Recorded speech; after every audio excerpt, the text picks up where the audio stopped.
इधर जब भगवान मथुरा में देवकी वसुदेव जी के यहाँ जन्म लिए तो जो वसुदेव और देवकी के जेल खाने में जितने भी हथकड़ियां लगी हुई थी सबकी सब अपने आप खुल गई।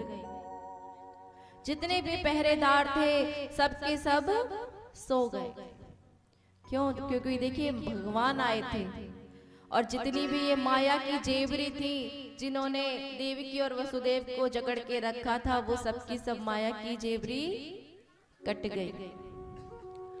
माया रूपी जितनी भी हथकड़ियां लगी थी वो सबकी सब खुल गई।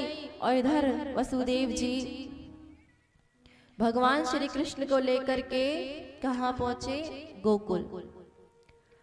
गोकुल में भगवान श्री कृष्ण को लेकर के नंद बाबा के यहाँ वसुदेव जी छोड़ाए और जो यशोदा मैया ने एक कन्या को जन्म लिया था उसको लेकर के वह मथुरा आ गए। अब जैसे ही पुत्री को लेकर के आए पुनः दोबारा सारी हथकड़ियां सारे जितने भी पहरेदार थे सबके सब वह जग गए। ये तो हुई कहाँ की? मथुरा की बात। और अब चलते हैं कहाँ? नंद बाबा के घर, जहां गोकुल में क्या हो रहा है। जैसे ही पता लगा यशोदा महारानी के पास छोटे से कृष्णा जी लेटे हुए हैं, कान्हा जी रोए। और देखिए जो यशोदा मैया है ना उनके यहाँ उनकी जो नंद है वो 6 महीने पहले से ही आ गई थी। नंद बाबा की जो बहन है वो कौन है? नंदा और सुनंदा। किसी ने नंद बाबा को बता दिया था कि अब के तुम्हारे लाला ही होगो। तभी तो नंदे पहले से ही आ गई कि अब के तो हमारी भाभी पे लाला होएगो और हम क्या करेंगी? भाभी से जो चाहेंगी सो मांग लेंगी। इधर रोज तो यशोदा रानी सुबह ही उठ जाया करती, पर आज उसे बड़ी देर हो गई।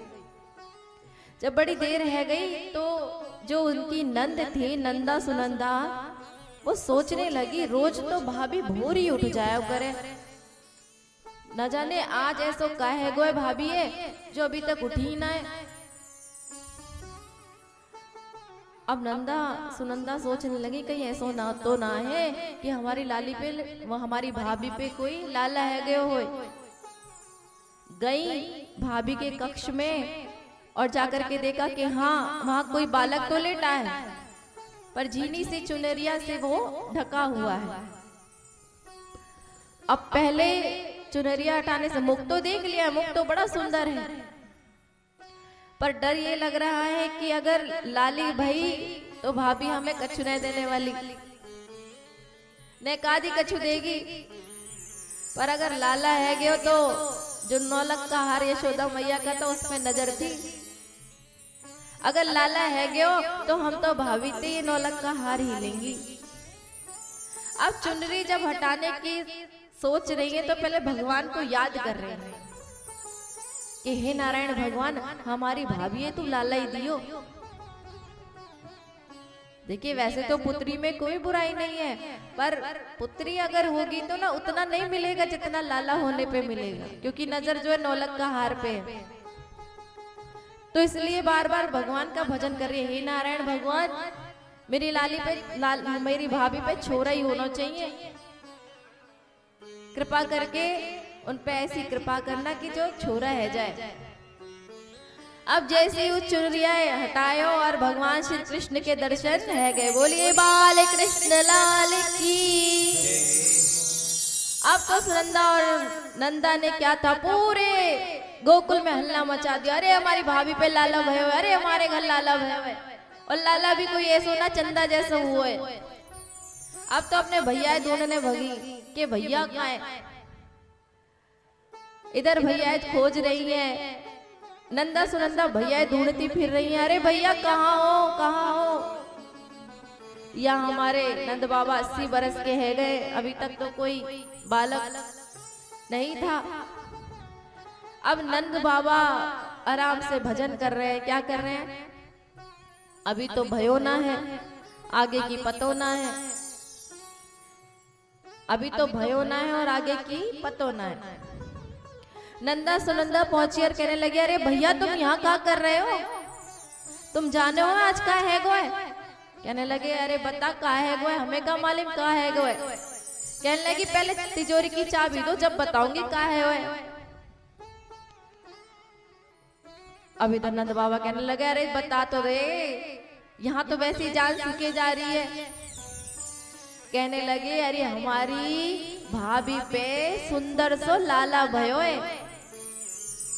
इधर हमारे नंद बाबा 80 बरस के थे और गए यमुना जी में स्नान किया और 16 बरस के ताव मोजों पे देते हुए सीधे घर पर पहुंचे। इतना खुशी का आनंद हो गया, ब्राह्मणों को बुलाया, कई प्रकार का दान दिया गया, दक्षिणा दी गई।